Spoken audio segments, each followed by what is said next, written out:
नमस्ते, जय श्री महाकाल। मैं दीपमाला पाटीदार आपका अपने चैनल पर स्वागत करती हूँ। आशा करती हूँ आप सब कुशल मंगल होंगे। मैं हर रोज आपके लिए शिव पुराण के नए अध्याय का पाठ लेकर आ रही हूँ। आशा करती हूँ आप सब इसका आनंद ले रहे होंगे। तो आइए, कल हमने जहाँ हमारे शिव पुराण को विराम दिया था, आज हम उसके आगे से शुरू करेंगे। नवा अध्याय, शिवजी का ज्ञानोपदेश। नंदिकेश्वर बोले, हे सनत कुमार, ब्रह्मा विष्णु हाथ जोड़कर शिवजी के अगल बगल में जा बैठे और उनका पूजन करने लगे। तब ब्रह्मा एवं विष्णु से पूजित शिवजी प्रसन्न हो उनसे कहने लगे, हे वत्सो, तुम्हारी पूजा से मैं अत्यंत प्रसन्न हूँ। आज से इस दिन का नाम शिवरात्रि नाम से प्रसिद्ध एक बड़ा पवित्र दिन होगा, जो कि शिव चतुर्दशी नाम से मेरी तिथि मानी जाएगी। शिवरात्रि के दिन जो मेरे लिंग बेर शिव की पिंडी की पूजा करेगा, वह षष्ठी विधायक तो होगा। यदि कोई जितेंद्रिय और निराहार रहकर 1 वर्ष तक निरंतर मेरी पूजा करेगा, वह बड़ा तपस्वी है। परंतु जो एक दिन शिवरात्रि को मेरी प्रिय तिथि पर प्रपंच रहित होकर मेरी पूजा करेगा, वह भी उसके ही समान हो जाएगा। क्योंकि जैसे चंद्र दर्शन से समुद्र उमड़ता है, वैसे ही यह दिन भी मेरी भक्ति को उमड़ाने वाला होगा। मेरा स्तंभ रूप जो मैं पहले प्रकट हुआ लिंग रूप अर्धा नक्षत्र है। यदि कोई अगहन में अर्धा नक्षत्र में उमा सहित मेरा दर्शन करता है, वह मुझे कार्तिकेय से भी अधिक प्रिय है।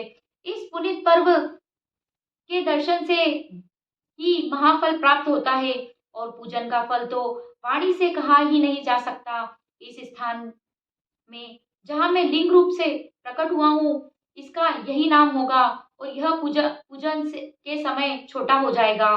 यह भक्ति मुक्तिदायक होने के साथ ही दर्शन स्पर्श और ध्यान द्वारा आवागमन से छुड़ाने वाला है। यह अरुणाचल नाम से विख्यात होगा और यहाँ पर शरीर त्यागने वाले को मुक्ति प्राप्त होगी। जो इस लिंग रूप में मुझ लिंगेश्वर का पूजन करेंगे, उन्हें सालोक्य, सामीप्य, सारूप्य, शाष्टी और सायुज्य 5 प्रकार की मुक्ति प्राप्ति होगी। ब्रह्मा विष्णु के युद्ध में जितनी सेना मारी गई थी, उन सबको शिवजी ने अमृत बरसाकर जीवन दान प्रदान किया और उन दोनों की परस्पर शत्रुता को भी यह कहकर समाप्त कर दिया कि मेरे सकल और निष्फल 2 स्वरूप हैं। ऐसा स्वरूप और किसी का नहीं है, इसलिए कोई दूसरा ईश्वर पद नहीं पा सकता। मेरा एक रूप तो लिंग निर्गुण रूप है और दूसरा निष्फल सगुण रूप है। बड़ा आश्चर्य है कि तुम लोगों ने अज्ञानवश अपने को ईश्वर मान लिया था। उसे नष्ट करने के लिए ही मैं युद्ध भूमि में आया था। अतः अब तुम अहंकार त्याग कर मेरी आराधना करो। मैं ही पर ब्रह्म हूँ और मेरी ही सब कलाएं हैं, जो कि निष्फल रूप में षष्ठी गोचर हो रही हैं। मुझ गुरुदेव के वाक्य ही सर्वदा तुम्हारे लिए प्रमाण है। यह मैंने तुम्हारी प्रीति देखकर ही कहा है। मैं सगुण निर्गुण दोनों हूँ। यह सब कुछ मेरा है और ब्रह्म ज्ञान देने के लिए ही मैं निष्फल रूप में प्रकट हुआ हूँ। मेरा यह निष्फलत्व ही तुम्हें ब्रह्म का ज्ञान करावेगा, जिससे कि मेरी आत्मिक संबंध है। लिंग और लिंग के अभेद से यह नित्य ही पूजनीय है। मेरे इस लिंग रूप की जहाँ कोई स्थापना करता है, वहाँ मैं अप्रतिष्ठित रूप से रहता हूँ। लिंग के अभाव में बेर सहित स्थान भी मेरा क्षेत्र नहीं रहता। 10वां अध्याय, ब्रह्मा विष्णु को उपदेश। ब्रह्मा और विष्णु जी बोले, हे प्रभु, अब आप सगाती पंचकृत्य का लक्षण हमें कृपा कर सुनाइए। श्री शिव जी बोले कि मेरे समस्त कार्य ज्ञान ग्रह है।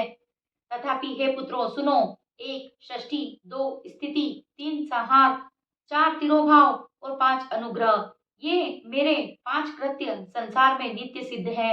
इसमें जगत के आरंभ का नाम सर्ग है, उसके रखने का नाम स्थिति और नष्ट करने का संहार, अदल बदल का नाम तिरोभाव और संसार का सर्ग से मुक्त होने का नाम अनुग्रह है। इन्हीं कर्मों के द्वारा मैं संसार का संचालन करता हूँ। इस पंचकृत्या को चलाने के लिए मेरे 5 मुख हैं।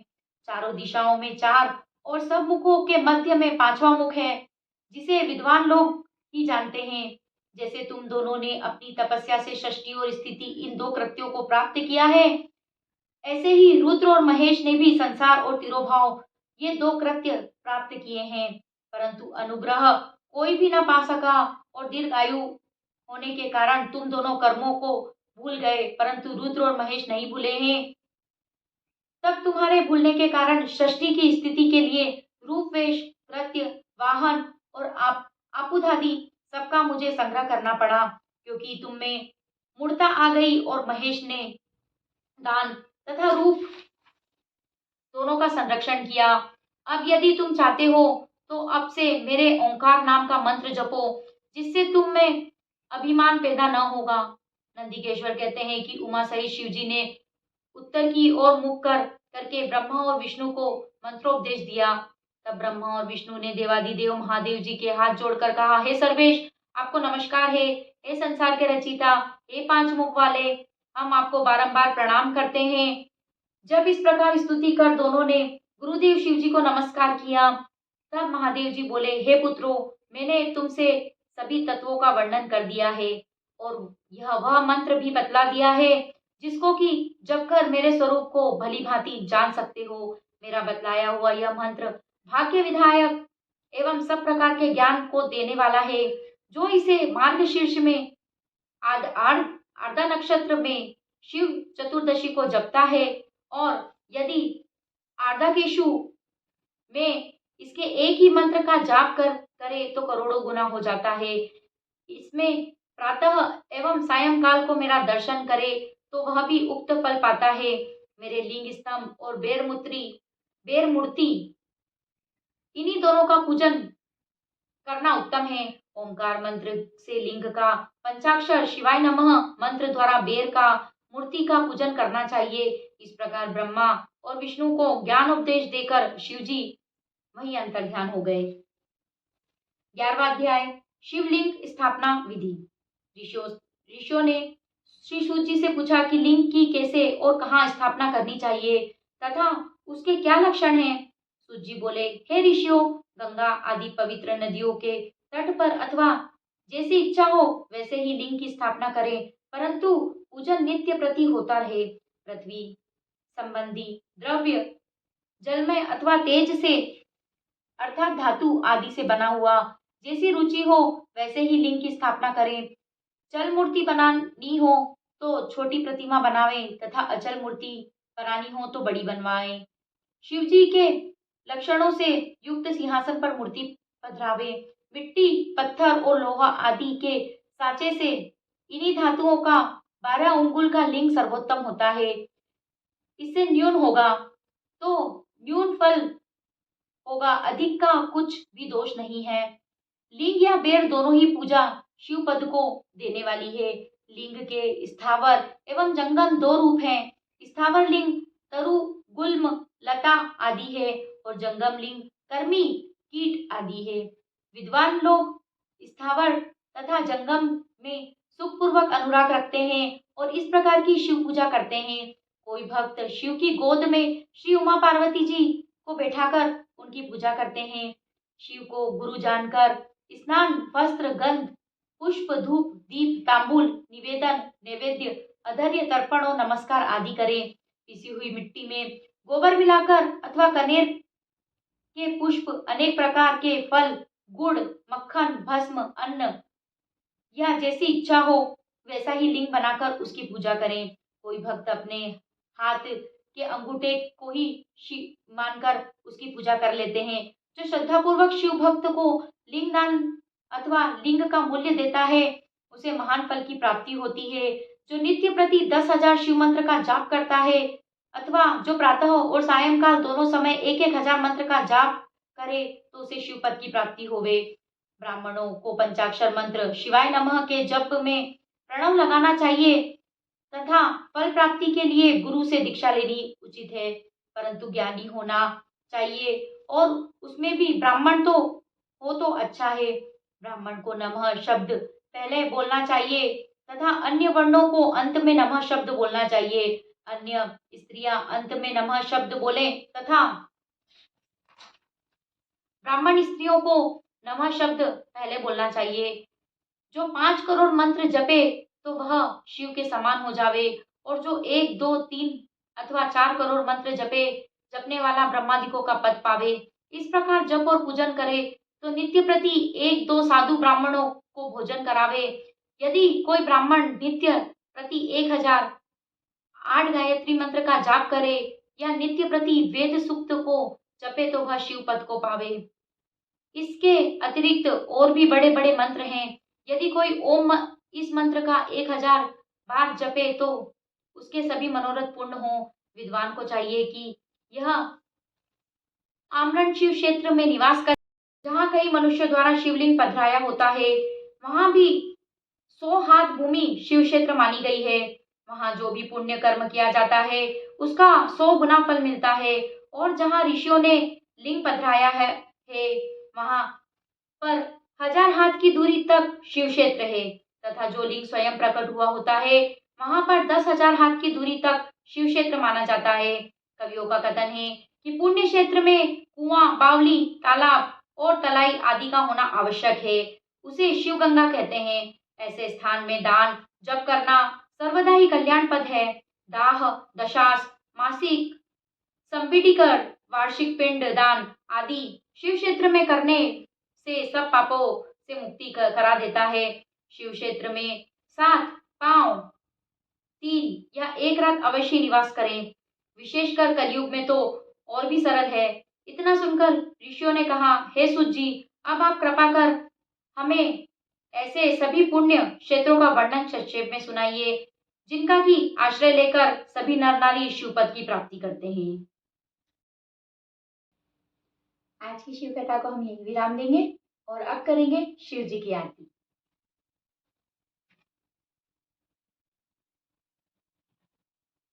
ओम जय शिव ओंकारा प्रभु हर शिव ओंकारा ब्रह्मा विष्णु सदा शिव ब्रह्मा विष्णु सदा शिव अर्धांगी धारा।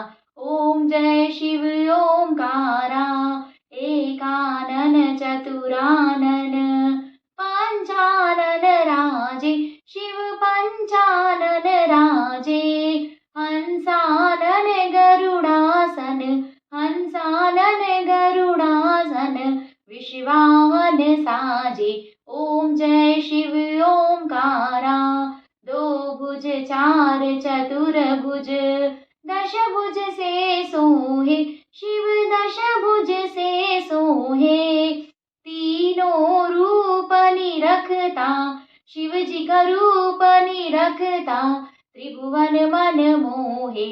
ओम जय शिव ओंकारा अक्षमाला वनमाला मुंडमाला धारी शिव मुंडमाला धारी चंदन मृग मृग चंदा चंदन मृग मृग चंदा भोले शुभकारी। ओम जय शिव ओंकारा श्वेतांबर पीतांबर बाघंबरी अंगे शिव बाघंबरी अंगे ब्रह्मादिक सनकादिक सनकादिक ब्रह्मादिक प्रेतादिक संगे। ओम जय शिव ओंकारा करके मध्य कमंडल चक्र त्रिशूल धरता शिव चक्र त्रिशूल धरता जग करता जग हरता दुख हरता सुख करता जग पालन करता। ओम जय शिव ओंकारा ब्रह्मा विष्णु सदा शिव जानत अविवेका शिव जानत अविवेका प्रणवाक्षर के मध्य प्रणवाक्षर के मध्य यह तीनों एका। ओम जय शिव ओंकारा त्रिगुण स्वामी जी की आरती जो कोई नर गावे शिव जो कोई जन गावे कहत शिवानंद स्वामी कहत हरा हर स्वामी मनवांछित फल पावे। ओम जय शिव ओंकारा ओम जय हर हर महादेव।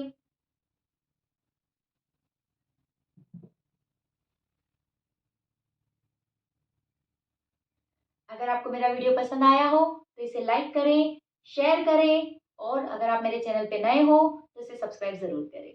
Thank you.